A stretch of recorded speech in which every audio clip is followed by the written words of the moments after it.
Because at least at the start of the play, you get this kind of like, boy, these two are mean to each other.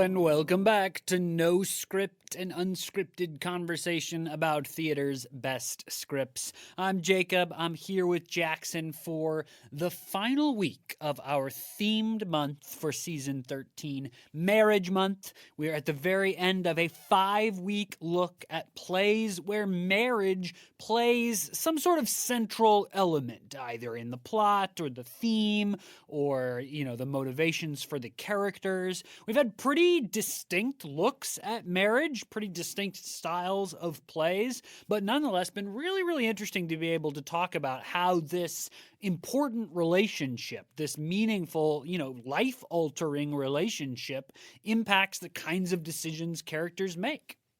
Yeah, it's been a great set of discussions around that sort of like core element of marriage, the high pressure cooker that it is, to kind of illuminate characters, to tell stories well, to be used as plot devices, to be telling specific stories well. And boy, do we ratchet it up for the last play of the month.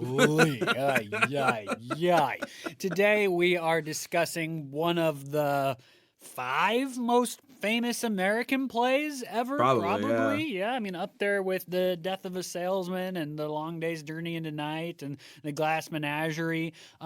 Probably of that little short list, which I just come up with off the top of my head, and I'm sure there's stuff missing. Of that short list, this is one maybe some folks out there know about but are less likely to have read, in part because of its significant length, and it's a tough read because of the cruelty of the characters and the just kind of lostness of their situation. Today we're talking about Who's Afraid of Virginia Woolf, that great American play by Edward Albee.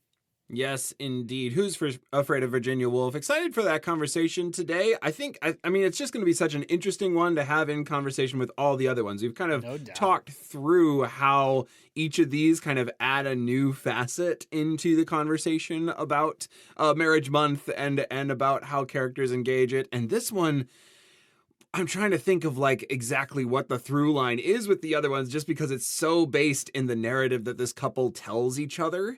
It's just I'm excited for the conversation because it's like this is a play about a long-standing marriage and what over a long time this particular marriage, this particular situation has done to the two main characters. And so that is a little different, right? I mean, Romeo and Juliet, we're talking about teenagers that fast fall in love and fast get married and fast die afterwards. Barefoot in the Park, we were talking about a very young couple just back from their honeymoon. The play takes place in the week after their honeymoon. In The Light, we were talking about a play who wasn't even married yet. These are characters who are, where the proposal was used to change the context around a really relevant cultural conversation. In Bright Half-Life, we were looking at characters who had been married for a long time, but then we also looked at the life after their relationship and also the very beginning of their relationship in that peculiar way that play is structured in terms of its time.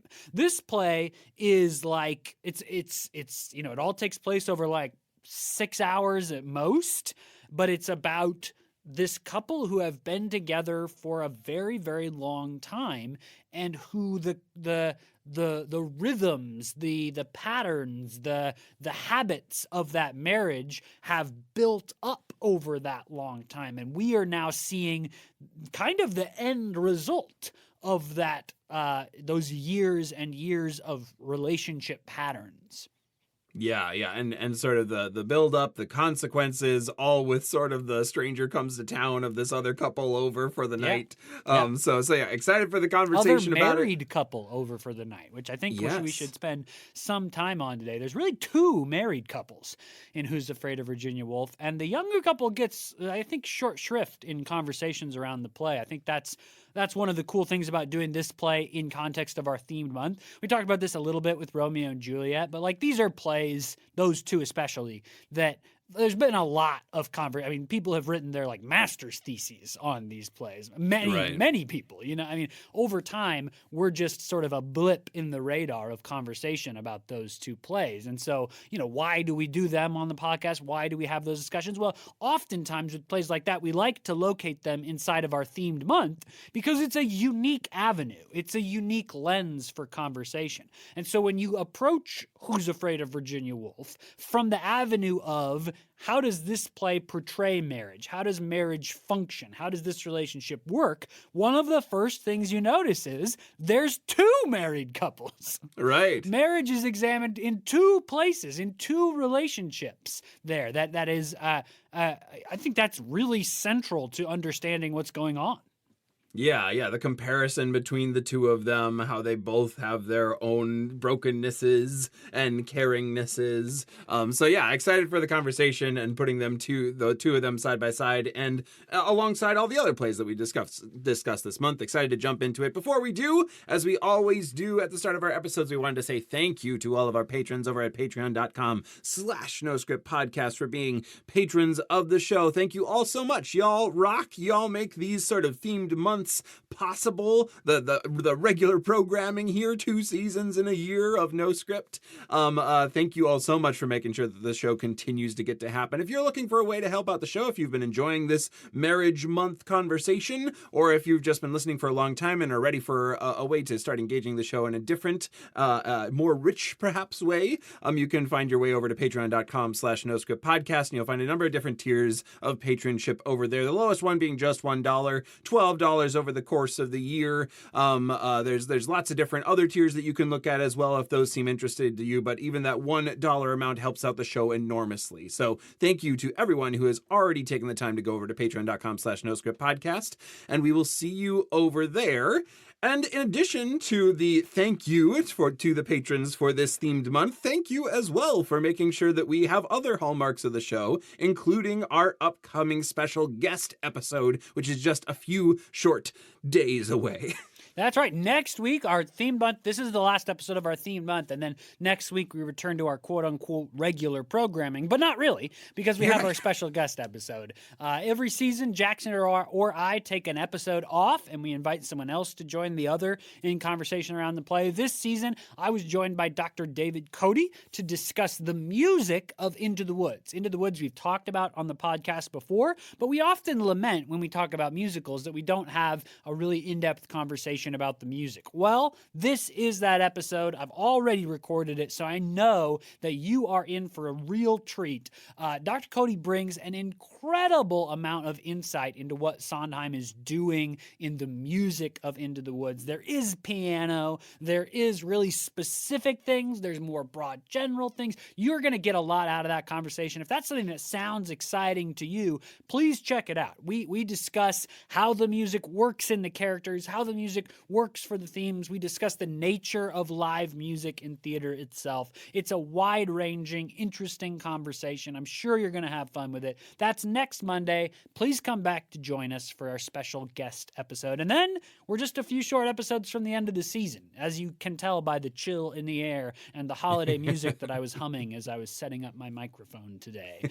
The end of the season is nigh. A few short weeks off for our winter break, and then we'll be back for the start of season 14 sometime in the new year. Yeah, so keep an eye out for that. Keep an eye out for the end of the season hallmarks as we proceed on away from season 13. What a great season. Excited for the chance to continue chatting in the next one to come. But we're not there yet. Today we have a great play to talk about, a fascinating, weird, disturbing play to talk about. Who's Afraid of Virginia Woolf? Now back to the script. So this is our second Edward Albee play on the podcast. Certainly for Edward Albee's influence, he's probably underrepresented in the podcast. That's probably also true of Shakespeare and a lot of the classics, just because we like to have conversations about maybe in general plays that don't get a lot of conversations. That's kind of our zone. So we don't do a lot of Edward Albee plays. We don't do a lot of Shakespeare plays. But in our themed month, we're doing both because they both had really interesting lenses for marriage. marriage, Romeo and Juliet, and now Who's Afraid of Virginia Woolf. So I believe it was Zoo Story that we talked about way back when in season 1. That play, of course, is a one-act that's now paired with, I think it's called Home Life is the second one. That one would be about a marriage, but I think when people think Edward Albee and marriage, they think about the bitter, the total war, isn't that what they say? Yeah. That George and Martha undergo in Who's Afraid of Virginia Woolf. This play originally opened on Broadway at the Billy Rose Theater in 1962, and it had the truly legendary. I can't rave enough about the influence on acting that Uta Hagen was and is. Uta Hagen as Martha in that 1962 production. It ran for like nearly 2 years on Broadway to sell out crowds. The sellout crowds were so significant that there was, because the play's so long, there was also a matinee cast, right? Because this is not still, and this is true in some ways still today, but this feels like a little bit of a 60s phenomena, that there was a matinee cast that would perform the matinee shows because it was so long, the actors wouldn't have like a good enough break between the matinee show and the evening show. So there was a whole separate cast for the matinee productions, and they were selling out as well. I mean, that's how like a big of a hit it was. And as you'll see as I go through this context section, I mean, Who's Afraid of Virginia Woolf is a major piece of theater with influences that go on. I mean, as much as American drama in general is about the family play, and we locate that back to people like Arthur Miller and Eugene O'Neill and Tennessee Williams, Edward Albee's Who's Afraid of Virginia Woolf is in some ways like the American family play that like plays like August Osage County come out of very specifically and directly. And that started back in 1962 with this huge popular sellout Broadway run. Uta, of course, won the Tony for her production, as well as Arthur Hill as George. I mean, look, Arthur Hill was great, but Arthur Hill is no Uta Hagen. I think I can say that pretty confidently, and you can discover that for yourself because there is a recording of the cast of that production. It was clearly made specifically for a recording. They actually changed some lines because they want the listening audience to know what's going on. So, like the moment where, for example, they shatter something on the ground, they'll say like, "Why'd you shatter that bottle on the ground?" So they do a little bit of like audio play kind of adjustment, but it's pretty much just the text or the original version of the text with that cast. You can listen to it. Uta Hagen is I mean, a tour de force in that production. She is incredible. She certainly makes Martha the driving factor for that play. And I think that we can't understate how much that influenced our understanding of Who's Afraid of Virginia Woolf, her portrayal of Martha. And as when we get to the Tracy Letts and Amy Morton production in, I think it was 2015, although I'm not looking at that part of my notes right now. When we get there, you'll see that they kind of came at it from a different route, and that has kind of shifted Who's Afraid of Virginia Woolf, that production as well. There's, of course, a 1966 film. Maybe you out there are likely to have seen that. It was in black and white, directed by Mike Nichols and starring the great Richard Burton, Elizabeth Taylor, George Segal, Sandy Dennis. It was nominated for 13 Academy Awards, which at the time was all of the awards. It's one of the few films ever to be nominated in every eligible category. It got nominated. It won 5. Elizabeth Taylor won an acting award. Sandy Dennis won a supporting actor award. It won for cinematography. It won for an award that existed at the time, black and white film direction. I don't quite know, okay, great. But it did. And it won for costumes as well. It was later selected, that film, to be preserved as part of the National Film Registry, which marks it as a film of significant cultural value. One of the films that if you were trying to understand the history of film and American culture, you would want to watch. That's how sizable that film was. And there's a few extra small characters. They move some of the scenes out, like into the car, into like kind of a bar area. But in general, it's just the text. It's a very, very faithful filming of that original text.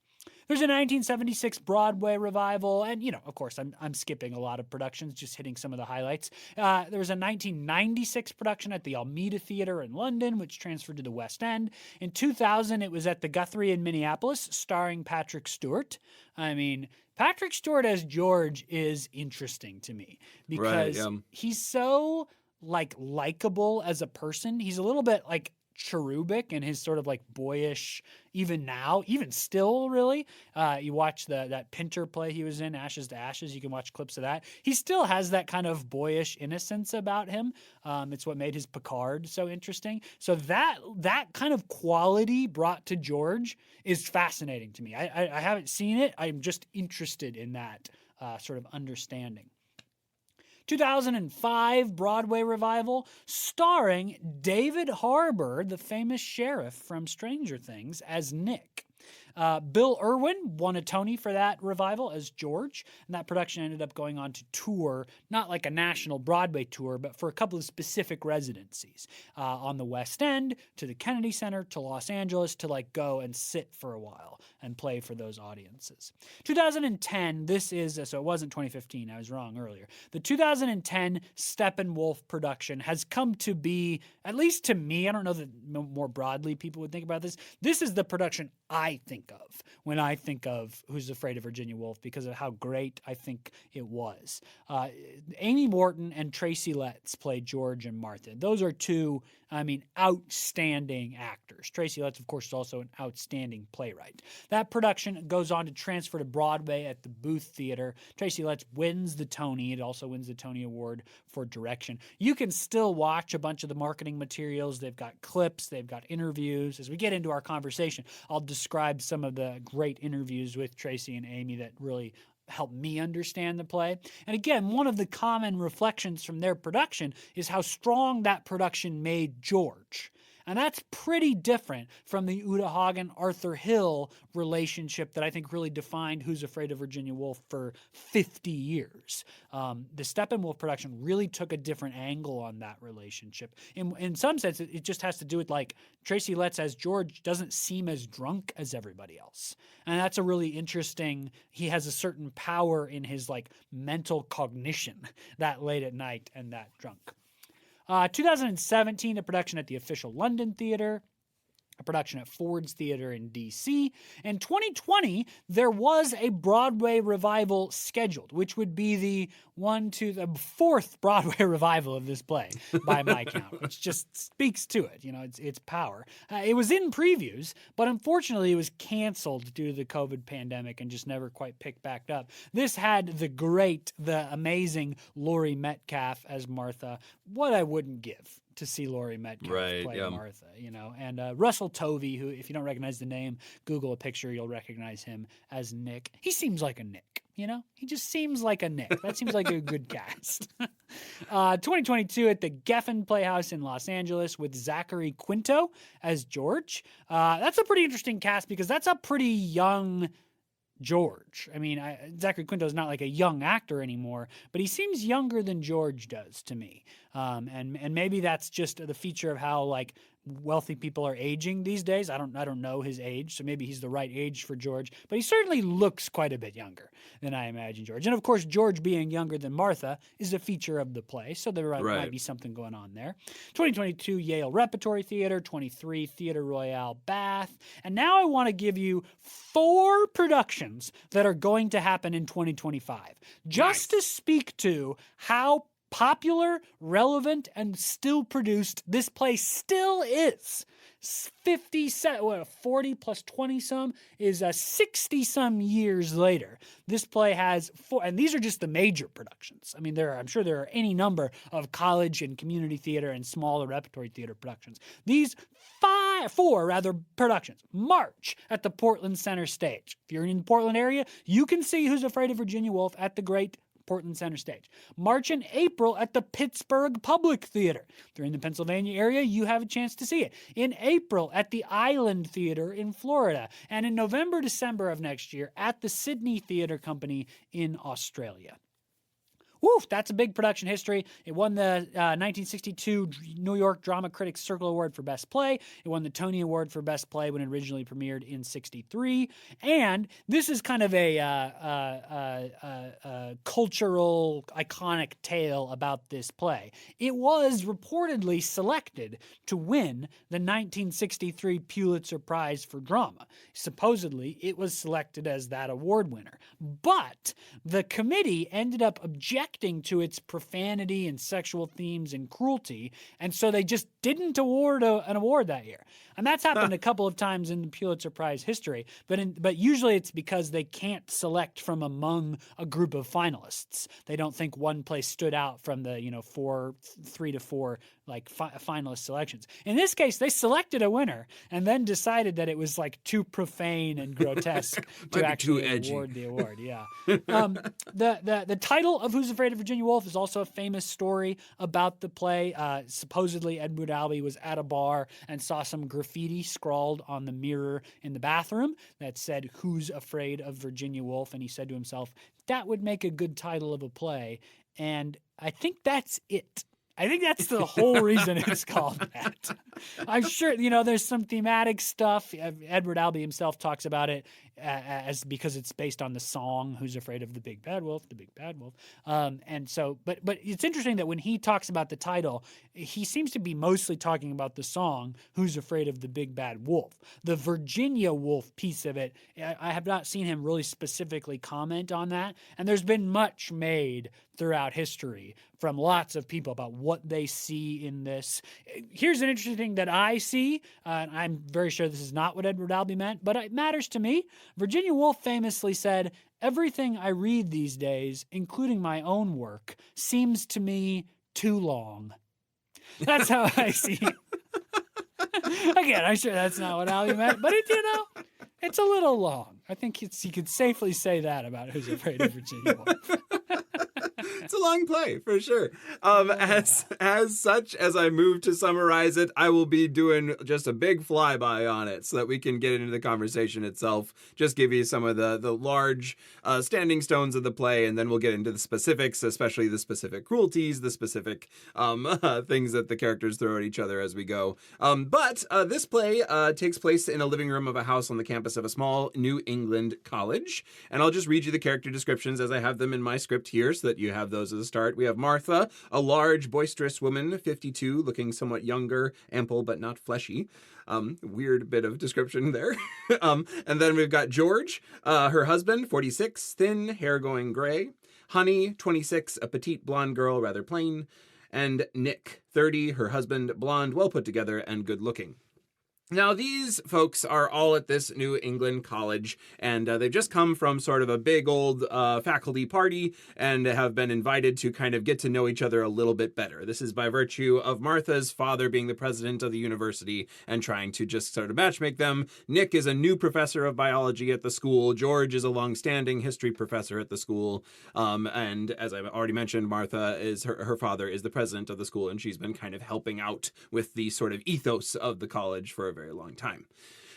So they come on over, and right away from the top, we know that there's this sort of like cold, not really Cold War, but like this passive-aggressive bickering war between Martha and George. Before they ever show up on stage, this is established. It's clear that George doesn't really want to do this tonight, that perhaps he sees an ulterior motive in what Martha has going on. Martha is kind of making fun of him for being a stick in the mud, etc., and they have this sort of bickering relationship that just amplifies when Nick and Honey eventually get there for the evening. George is kind of this acerbic, sort of dry-witted, sort of cantankerous individual. Again, history is his field of study, and so he has the broad view of history that he brings to bear often, as opposed to Nick, and the sort of like, maybe the somewhat dated part of this play is there's some conversation around like chromosomal test tube babies that Nick is at the forefront of. So he and George kind of engage in this back and forth around that.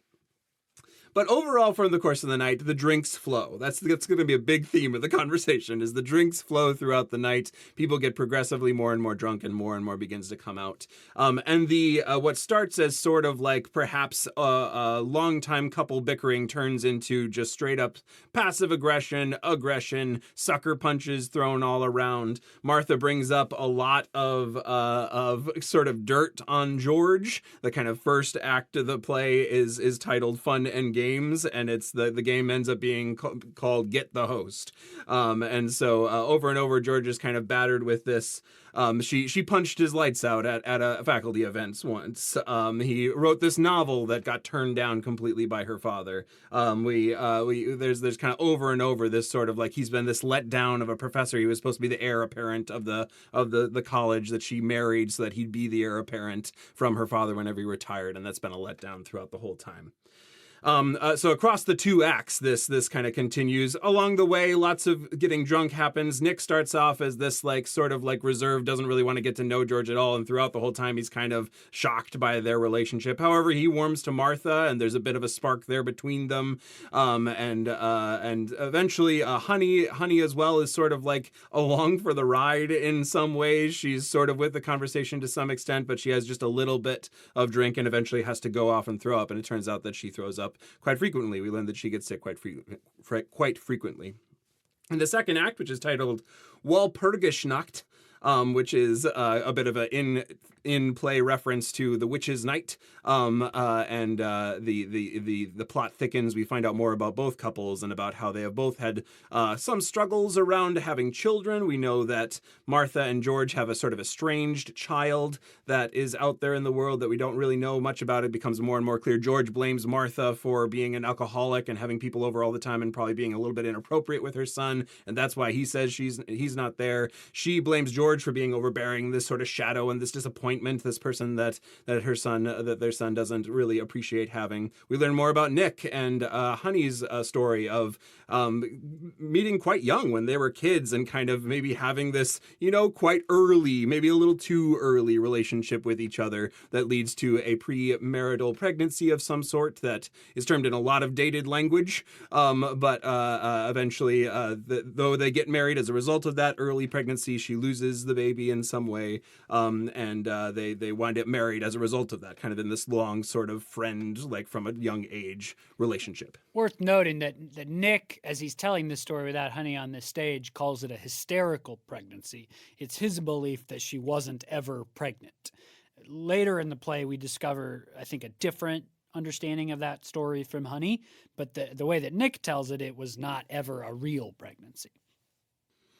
Yes, which is notable in terms of that phrase, "real children." So the plot continues. It gets even more messy throughout. Basically, George draws all this information out of Nick and uses it to just bludgeon him throughout the rest of the play. Martha continues to bludgeon George. George swings right back. Eventually, it's to the point that like Martha and Nick have hit it off to the extent that they're going to go off into the other room and make love with each other. And George is like, fine, whatever. His best revenge in the moment is like, you do that, go on. And he hatches this plan as they're in the other room to tell Martha that their son is dead. He and Honey are alone in the room. He pretends to get a telegram and says that he's going to say that their son is dead. Third act happens, is pretty much that going off. They come back from the other room. Apparently, Nick and Martha had a bit of a disappointing tryst. Honey has gotten quite drunk. Although it's a little unclear to me, even that, because then George presses her on it. And she says that it, in my understanding of the kind of veiled language they're using, that it actually did happen, even though she's been not mocking Nick the whole time that it really didn't happen. So it's like many things in this play. What really happened is, let's call it up in the air. Right. Yep. Up for interpretation. Honey has kind of gotten progressively more and more drunk. She finally returns to the room for this last game that George puts on, the recurring theme of let's play this awful game together. And this final game is kind of the knockout swing of George's against Martha that he reveals, or essentially kills off their son, just by seemingly the power of some sort of like creator, that he says that he is dead. And what quickly becomes apparent in like the last couple beats of the play is that they have invented this son of theirs. As a result of their not being able to have children, they've invented this son that they kind of like have this narrative of, this illusion of perhaps that they share with each other, and that sometimes Martha has a hard time not bringing out in public company. So she mentions it to Honey fairly early on in the play, which George uses as his excuse to, on this night, kill off their son. That's kind of like the last beats of the play is Nick kind of like has this realization that this is what's going on. Y'all are crazy sort of mode of, but also like the degree to which they've also drawn out how Nick and Honey aren't really like this like idealized younger couple either. There's lots of little pieces that fall apart there. They eventually leave with that in mind, and you have this sort of like broken scene of the two, Martha and George, together in this last scene together as they sort of pick up the pieces of this. Essentially, George having killed off the narrative of their son, killed off their son that they sort of have been functioning in a way that they believe together. The game that they play together is that they have a 21-year-old son who is going to come home for his birthday tomorrow, and George kills him off on this night. And that's kind of the interesting problem of the play, right? Is that we don't ever see George and Martha outside of this night. And so we're all, as the audience, we're constantly trying to figure out what the rules of encounter are for their relationship, like in normally, which is a little weird to say because it's a little bit of an abnormal marriage. But, you know, Albee, of course, objected to this, but people generally put this play in all of his work in the kind of category of theater of the absurd. So there's a little bit of like the absurdity, the sort of strange unknowingness of what's going on between them is part of it. But if we accept that this marriage is what it is presented to us as, that they go to war with each other, that they're in this kind of constant combat, these constant games that they play. The problem for us, the audience, is that it's hard to know what's specific to tonight and what is more generally going on. So this son, right? George makes the claim, and I think that Martha ends up agreeing, that this is the first time that she's ever brought him up in front of other people. And that violates the rules of their agreement about this make-believe son that they have. So we're kind of in order to understand why that matters and what's going on with them, we, the audience, have to sort of infer what that means about the rest of their life. So, you know, we're sort of guessing here, but it seems like they have this pretend son that within their marriage they talk about as real. Tell stories about. They know his appearance. They have stories about the night of his birth. They have stories about his growing up and why he's never around. And that they tell each other that this is true when they're alone, but they have an agreement never to bring it up in front of anyone else. That's what, you know, we have to infer all of that, but that's what seems like is going on, what you learn at the end of the play. Yeah, it's this sort of like, this sort of maybe fiction that they shared together, but that is not shared out there in the world, which is different than some of the other wonderings around the fictions of the play. The other big fiction of the play is the question about the novel that George writes. He tells the story to Nick of how he knew a friend of his when they went out to drink had killed his mom completely by accident with a shotgun. And then later on in that year, that same friend drove into a tree, swerving away from a porcupine, and killed his dad in an accident. And he kind of phrases it as the classic narrative. I knew a guy once who, and it turns out later on, at least from Martha's account, that that is not in fact a friend, but rather George's story that he put into a novel that is part of the reason why the president, once he confessed that it was sort of a biographical novel, that the president of the college has decided he's not the heir apparent. So in that way, we have an outside party. We know that something has, at least we think we know that they believe that they play the game that has happened in the outside world. It's again thrown into question though later on when George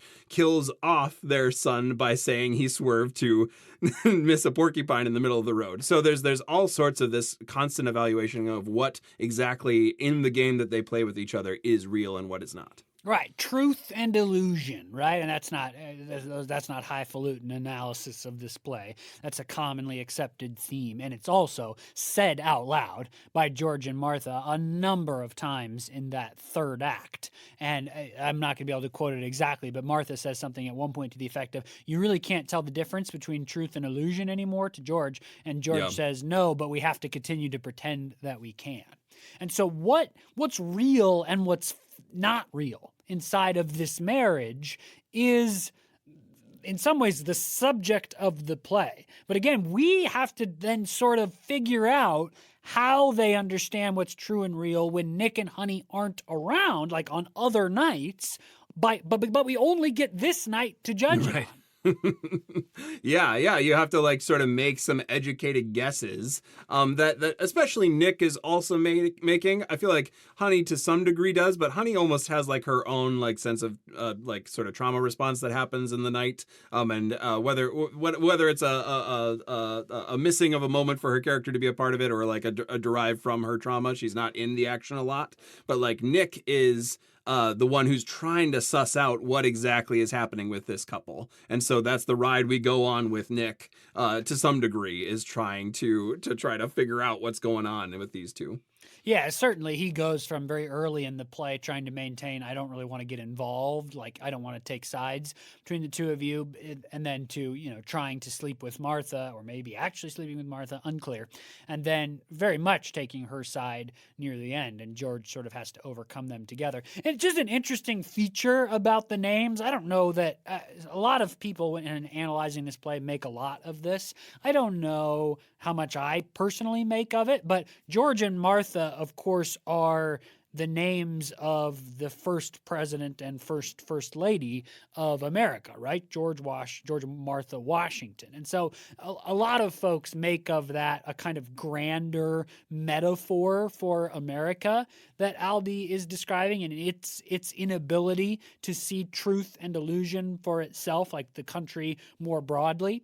Then if you sort of keep down that path, you end up with this interesting feature. Nick is called Nick in the script. That's the character's title, and that's what's in front of all of his lines, and that's his description as Jackson read. But if that wasn't in there, you'd never know that the character's name was Nick. What I mean by that is nobody ever calls him that. Nobody at any point throughout the whole play says the word Nick out loud. And Honey, is like, is it her name? Is it just a sort of pet, like you might call your partner, right? Baby, dear, honey, lover is used a number of times throughout the play. So you have these kind of, they're not really like every people, but they are sort of unnamed intruders that are these sort of young, Nick is this young scientist, and so is there some grander like metaphor about America? And George, of course, is a history professor. He knows history really well, but he also doesn't understand between truth and illusion. So you can kind of see the pieces that some people make of this broader investigation of America, and it's especially in the 60s, right? It's what are its paths forward from that night that maybe Albee is making. And I don't want to discredit anything from Albee. I'm sure he is. To me, that's not in any way the most interesting part of the play, but it certainly is there. Yeah, I agree. It's like sort of on the tertiary plot level is like this sort of like societal existential wondering from George, especially directed towards Nick around like what's gonna happen with us. The youth of today. Is kind of a lot of George's stance there. But I agree. It sort of like floats underneath what is the visceral relationship, especially of Martha and George. I feel like that's the definer of the play. I think is George and Martha. Yep. That's what Nick is caught between for much of the play. That's certainly what is like the thing that draws the most wondering and question and evolves the most over, because at least at the start of the play, you get this kind of like, boy, these two are mean to each other. Surely there's got to be some sort of backstory going on here.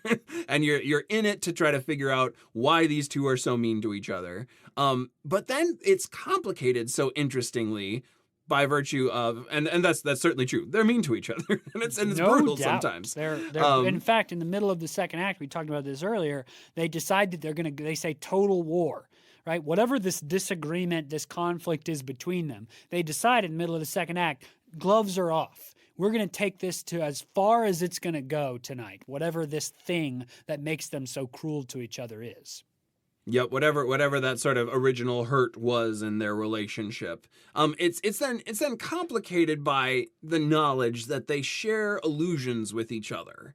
And so there is this sort of, at least in my watching of it, there is this sort of like another beat after the curiosity of how what happened to you, who hurt you, which of you hurt the other one first, etc., who's to blame for this. But then there's also this like, boy, how do you all do this? How do you all keep this running together? Yeah, what's the game that you're playing? Because there really is like this.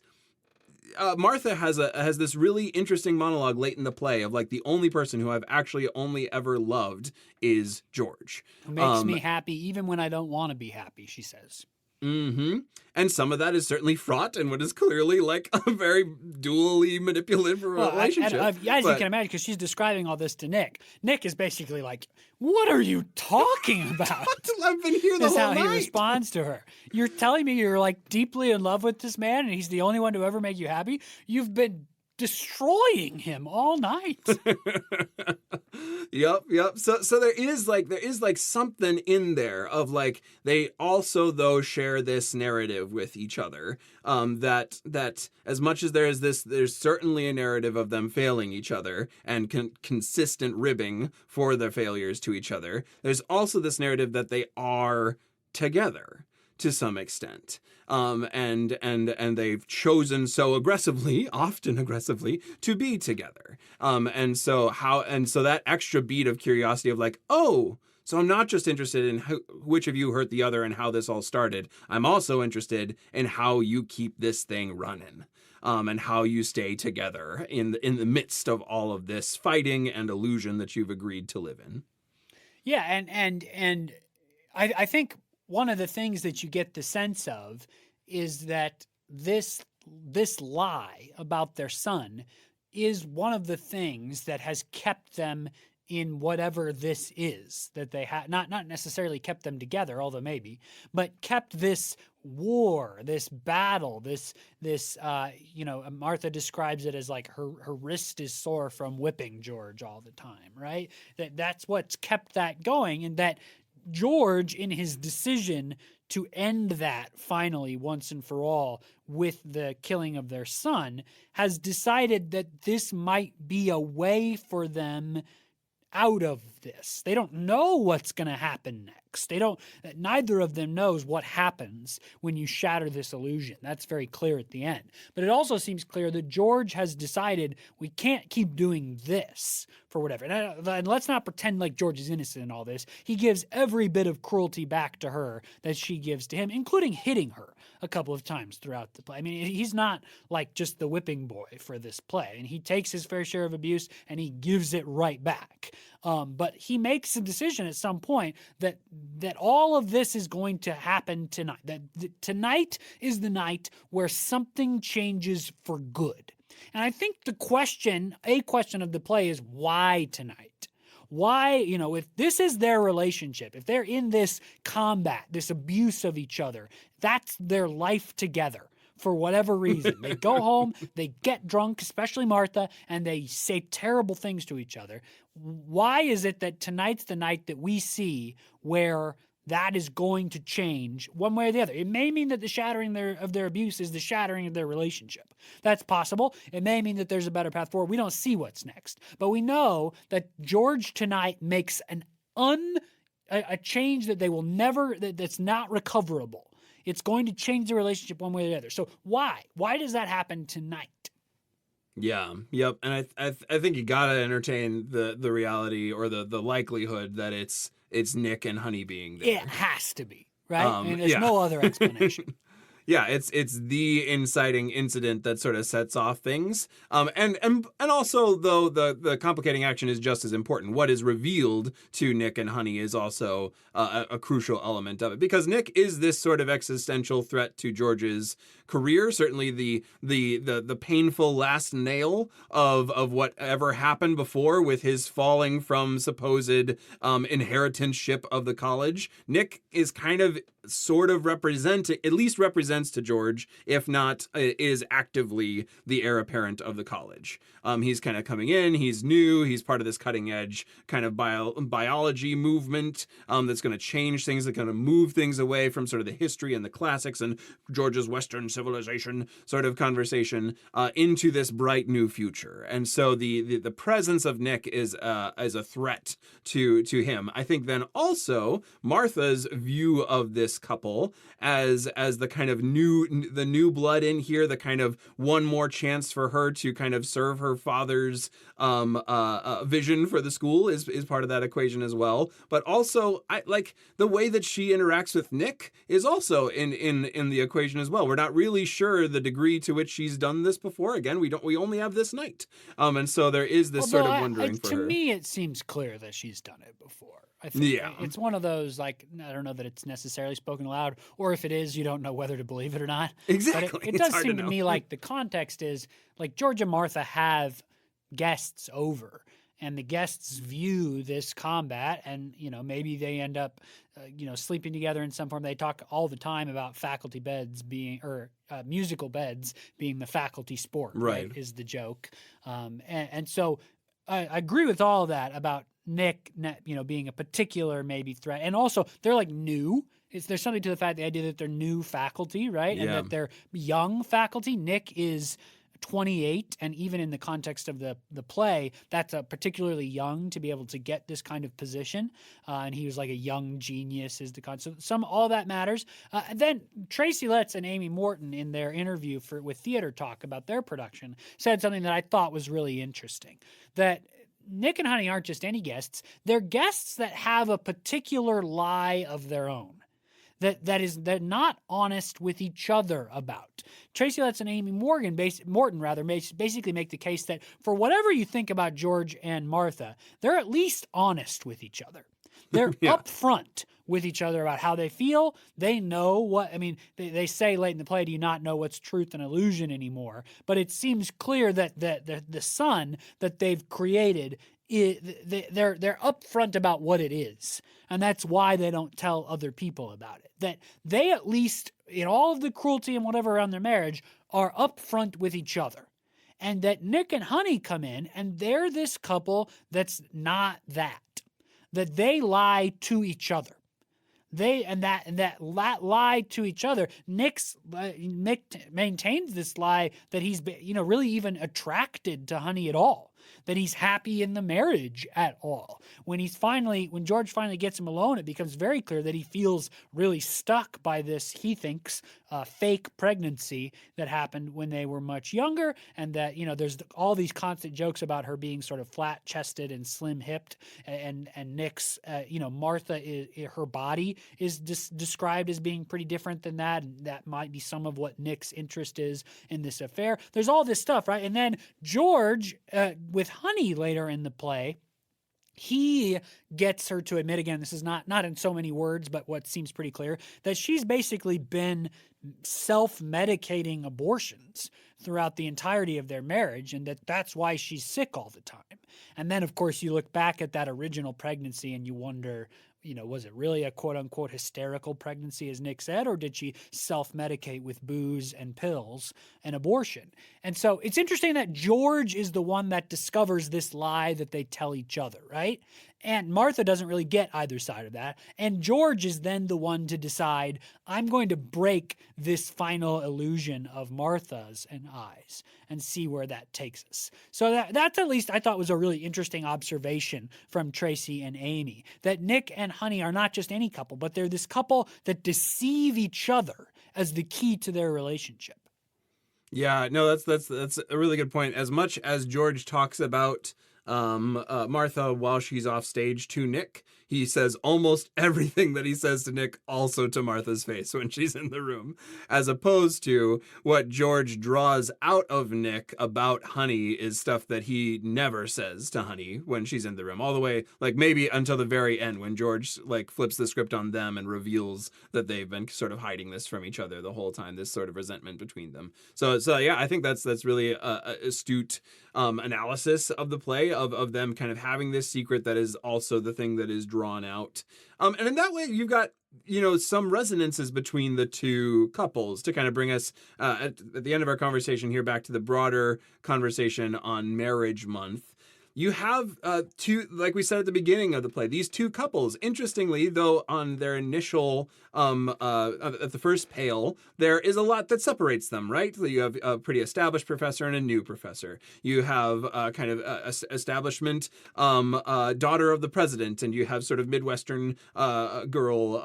So bunch of different descriptors for them. However, they're both in long relationships, probably like 20-year long relationships, and they both have these secrets that they're kind of keeping from either themselves or the world. And I think seeing what is initially differences in them, but discovering how similar they actually are is some of the interesting journey around marriage that this play does.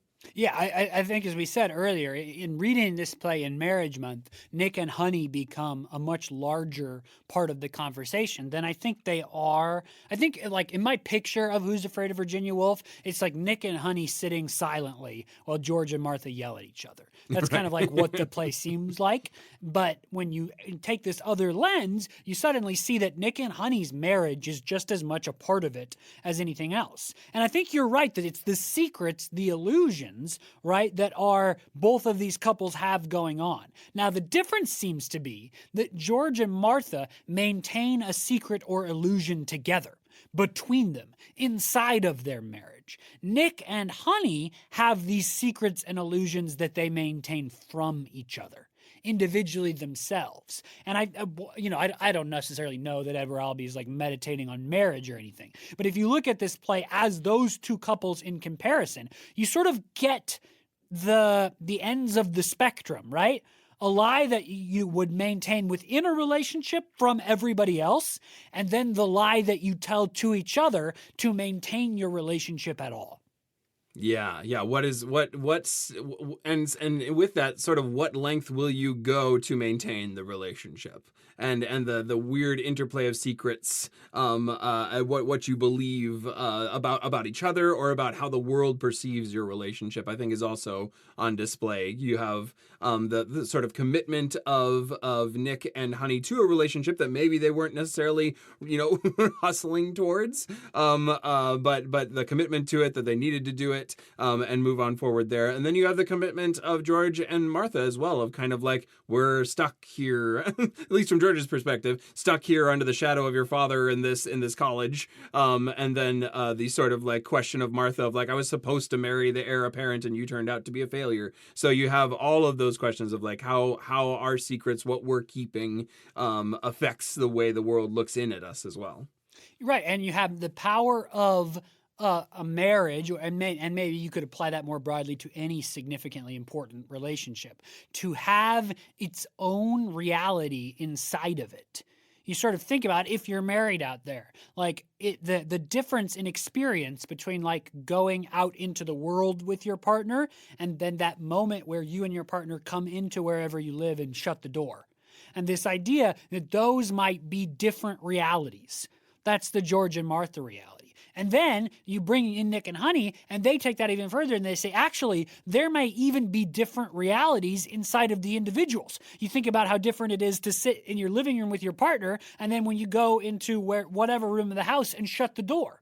And that constructing one's own reality, truth and illusion, a relationship, a significant, long-term, important relationship, allows you to do that within the relationship, and that's one thing. And then there's also this ability to do that like within yourself, and that there's something going on there about the investigation of what does it mean to create one's own reality. I don't think it's any accident, of course not, that late in the play, after Honey's come out from the bathroom where she's been so sick, she says, I've decided I don't remember anything. Right. She said, right? And somebody says to something, this quote isn't exactly right, but something to the effect of like, what do you mean you can't remember? And she says, no, I didn't say I can't remember.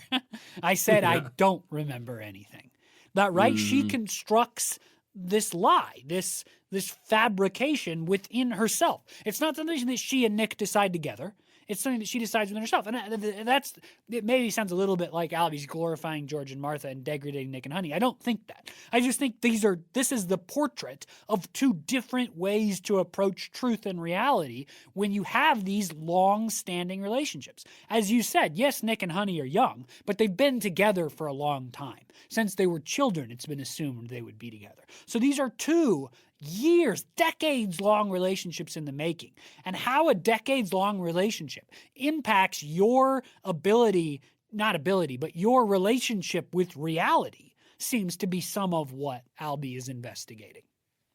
Yeah, and I've just, like, especially with this set of relationships in this play, in conversation with the other ones that we've engaged with over this month, just the degree to which we've gotten to see this feels like some resonance with Bright Half-Life, certainly of a long-term relationship. However, we're in the moment of it still like viscerally trying to fight through staying together in some way, or almost against best wishes trying to stay together.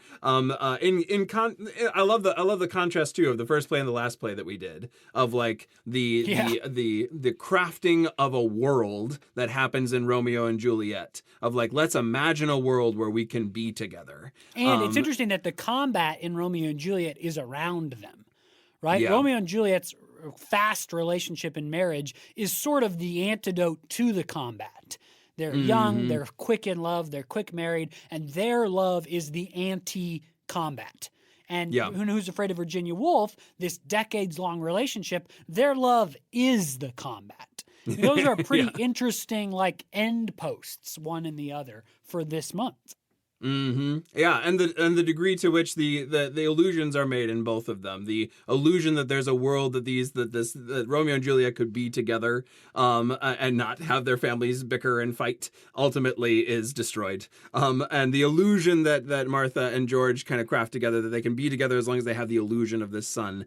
The illusion of the sun, at least, is ultimately destroyed. We're left to wonder what will happen to them. So great resonances across this whole season. Alas, we have come to the end of the time for today's conversation, and thus the end of the conversation on Marriage Month. Thank you all for being a part of this conversation, for listening in, for keeping track of what plays we were going to do and commenting on them and things like that. It's been a great time. If you want to continue in conversation, we'd love to continue chatting about all of these plays, but certainly Who's Afraid of Virginia Woolf with all of you. You can find us on Facebook, Instagram, all the socials at No Script Podcast. We also have a Gmail, noscriptpodcast@gmail.com. Find us on any of those sites. We'd love to keep chatting about this play or any of the other plays in Marriage Month with you. If you've enjoyed this conversation or any other conversations in our themed month, please recommend us to your family, your friends, anybody you know that likes theater, conversations about writing, characters, themes, things like that. Send them our way. We're on Apple Podcasts, Google Play, Spotify, YouTube, all those places. You can like our Facebook page,